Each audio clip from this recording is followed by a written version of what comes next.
Baik, Assalamualaikum warahmatullahi wabarakatuh. Selamat malam, salam sejahtera bagi kita semua. Kami dari Pejuang Kumlot, kami dari Teknik Mesin Fakultas Teknik Universitas Mataram. Nah, teman-teman, kami di sini ingin membawakan materi tentang nuklir. Tapi sebelum masuk ke materi, alangkah baiknya kami memperkenalkan diri kami terlebih dahulu. Karena ada pepatah yang mengatakan tak kenal maka tak sayang. Perkenalkan, nama saya Muhammad Zulkifli. NIM saya F1C023100090. Di sini ada teman saya. Perkenalkan, nama saya Bagus Bagias Reprakmeno dengan NIM F1C02310009. Saya Ahmad Muarraf Asihabi dengan NIM F1C023100031. Saya Muhammad Wirandi dengan NIM F1C023100074. Saya Inyoman Wage Surya Wibisana dengan NIM F1C02310060.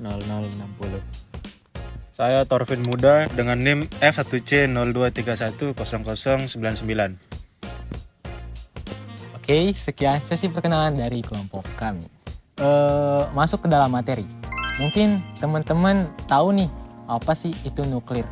Dalam bayangan teman-teman, mungkin nuklir itu sesuatu yang berbahaya, yang dapat menyebabkan kematian, bahkan dapat menyebabkan kematian berjuta-juta jiwa.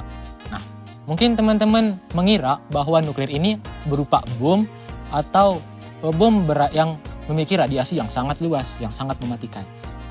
Tetapi dari sisi lain, nuklir memiliki banyak kegunaan baik dalam bidang ekonomi maupun pertahanan negara lainnya atau keamanan. Nah, jadi setelah ditelaah lebih dalam, nuklir ini merupakan salah satu energi alternatif atau atas masalah yang ditimbulkan oleh semakin berkurangnya sumber energi fosil serta dampak lingkungan yang ditimbulkan. Energi nuklir termasuk salah satu energi bersih masa depan karena tidak menghasilkan emisi. Energi nuklir dapat dihasilkan melalui dua macam mekanisme, yaitu pembelaan inti atau reaksi fisi dan penggabungan beberapa inti atau reaksi fusi. Mekanisme produksi energi nuklir banyak menggunakan reaksi fisi nuklir. Baik, di sini ada reaktor nuklir. Istilah reaktor nuklir digunakan untuk perangkat yang berfungsi mengontrol terjadinya reaksi fisi. Pada reaktor ini berlangsung reaksi fisi berantai terkendali dan kontinu untuk menghasilkan energi nuklir. Radioisotop dan nuklida baru. Terkendali yang dimaksud dalam hal ini adalah jumlah reaksi fisi dapat naik turun sesuai dengan kebutuhan energi, sedangkan reaksi fisi kontinu harus terjadi dalam uraian alam yang mengandung bahan fisil U-235. Neutron dalam reaktor nuklir digunakan untuk menginduksi terjadinya reaksi fisi inti. Reaksi fisi inti ini akan menghasilkan inti ringan, neutron, dan energi sebesar 200 MeV. Prinsip kerja reaktor nuklir mirip dengan pembangkit listrik konvensional. Perbedaan utamanya terletak pada sumber energi dan jenis bahan bakar. Sumber energi pada pembangkit listrik konvensional berasal dari proses pembakaran secara kimia bahan bakar fosil. Sedangkan sumber energi reaktor nuklir berasal dari reaksi fisi nuklir pada material-material fisi. Energi yang dihasilkan dari reaksi fisi nuklir terkendali di dalam sebuah reaktor nuklir berupa energi panas. Energi panas ini dapat menguapkan air sehingga dapat dimanfaatkan sebagai pemutar turbin dan pembangkitan listrik. Berdasarkan energi yang digunakan untuk mempertahankan reaksi fisi berantai, reaktor nuklir dibagi menjadi dua macam, yaitu reaktor lambat dan reaktor cepat. Di mana reaktor lambat yaitu reaktor yang di dalamnya terjadi reaksi fisi dengan didominasi oleh neutron lambat. Hal ini ditandai oleh adanya moderator yang digunakan untuk menurunkan kecepatan neutron dan menurunkan energi kinetiknya. Sedangkan reaktor cepat yaitu reaktor yang di dalamnya terjadi reaksi fisi dengan didominasi oleh neutron cepat. Hal ini ditandai dengan adanya pengurangan bahan moderator. Oke, selanjutnya kita bahas komponen dasar atau komponen utama reaktor nuklir. Komponen dasar reaktor nuklir merupakan komponen yang harus ada pada sebuah reaktor nuklir untuk mengendalikan laju pembelahan atau reaksi fisi. Yang pertama ada bahan bakar atau fuel. Bahan bakar merupakan sumber energi nuklir. Jadi Jadi ada dua jenis bahan bakar nuklir, yaitu bahan fissile dan bahan fertil. Bahan fissile adalah unsur atau atom yang dapat langsung membelah apabila ditumbuk oleh sebuah partikel neutron.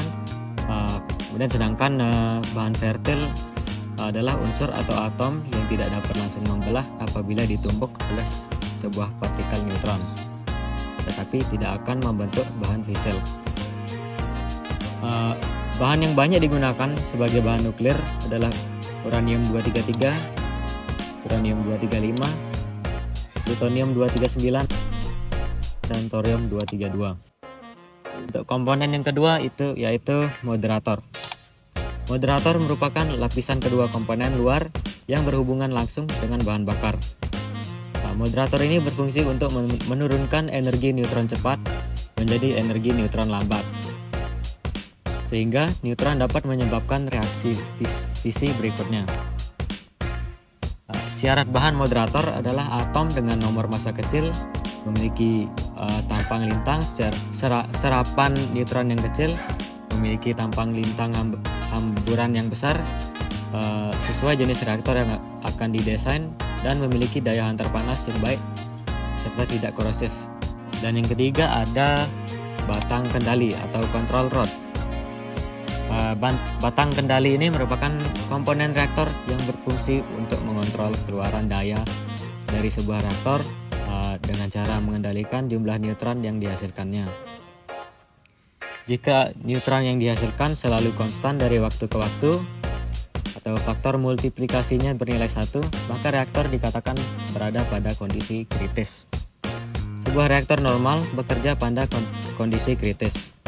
Pada kondisi ini, reaktor menghasilkan keluaran daya yang stabil. Jika neutron yang dihasilkan semakin berkurang atau multiplikasinya kurang dari 1, maka reaktor dikatakan berada pada kondisi subkritis dan daya yang dihasilkan semakin menurun. Dan sebaliknya, jika neutron yang dihasilkan meningkat atau multiplikasinya lebih besar dari 1, reaktor dikatakan dalam keadaan superkritis. Selanjutnya kita bahas jenis-jenis reaktor. Jenis reaktor nuklir yang cukup terkenal dan telah dikembangkan oleh beberapa negara yaitu reaktor air bertekanan, reaktor air mendidih, dan jenis terbaru yang sedang dikembangkan yaitu reaktor air superkritis. Yang pertama, PWR. PWR merupakan salah satu jenis reaktor air ringan dan banyak digunakan pembangkit tenaga listrik.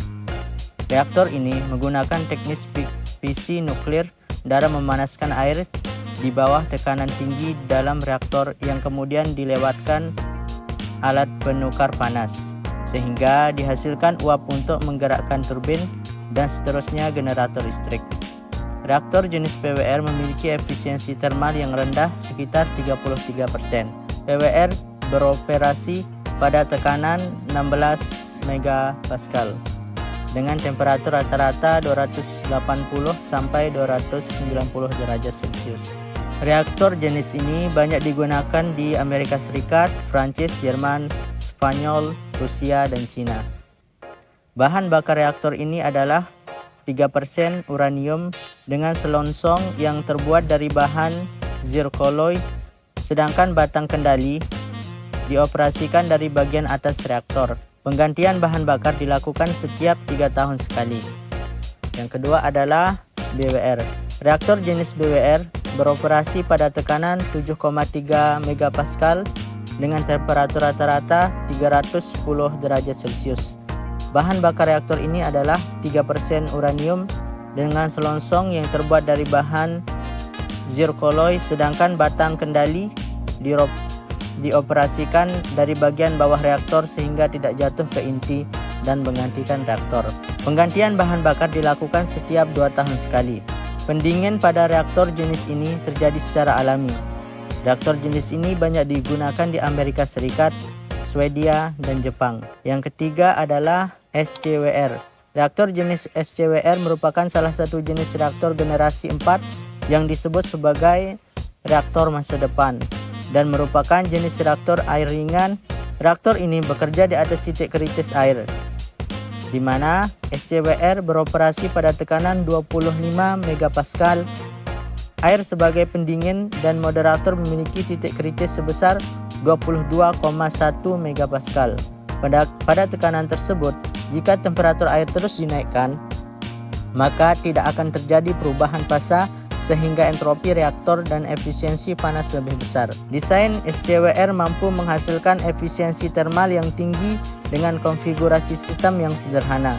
Namun di sisi lain, masih harus mengembangkan desain inti yang layak, dapat memperkirakan koefisien perpindahan panas dan mengembangkan bahan-bahan untuk struktur bahan bakar dan inti yang tahan korosi dalam mempertahankan keadaan superkritis.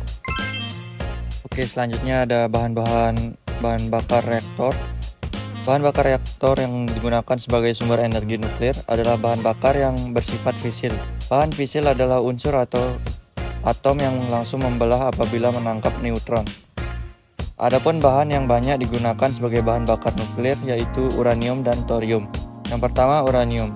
Uranium adalah unsur terberat dari seluruh unsur alami. Memiliki titik leleh yaitu 1132 derajat Celcius dan tergolong sebagai logam putih keperakan. Simbol kimia uranium adalah U. Uranium memiliki nomor atom 92, proton 92, elektron 92, dan elektron valensi 6. Inti uranium mengikat 141 sampai 146 neutron. Meski bukan termasuk energi yang terbarukan, uranium banyak digunakan sebagai bahan bakar reaktor nuklir yang kemudian dimanfaatkan untuk produksi senjata nuklir, kemudian berkembang untuk pembangkit listrik. Yang kedua ada thorium. Thorium adalah logam alami yang bersifat 3 radioaktif dengan kelimpahan yang besar, yaitu 3 kali lipat lebih banyak dari uranium. Pada keadaan murni, thorium merupakan logam putih keperakan yang berkilau. Apabila terkontaminasi oksigen, thorium perlahan akan memudar di udara menjadi abu-abu kemudian hitam. Thorium merupakan sumber energi yang dapat digunakan sebagai bahan bakar nuklir meskipun tidak bersifat fisil. Thorium yang bersifat fertil akan terlebih dahulu menyerap neutron lambat untuk menghasilkan uranium 233 yang bersifat fisil. Penggunaan thorium sebagai bahan bakar nuklir lebih murah, lebih ramah lingkungan, dan lebih aman. Thorium lebih murah karena jumlah kelimpahannya yang banyak dibanding uranium. Bahan bakar thorium lebih ramah lingkungan karena mengurangi emisi gas CO2 dari sektor energi listrik serta memiliki limbah radioaktif yang lebih sedikit dari uranium. Baik, setelah kita membahas tentang definisi nuklir, lalu juga kita tadi membahas tentang komponen dasar, dan kita juga membahas jenis-jenis serta bahan bakar yang digunakan untuk reaktor nuklir. Masuklah kita ke dalam kesimpulan. Energi nuklir merupakan salah satu energi alternatif yang memiliki potensi besar untuk memenuhi kebutuhan energi global, terutama di tengah keterbatasan sumber daya energi fosil seperti minyak bumi atau batu bara.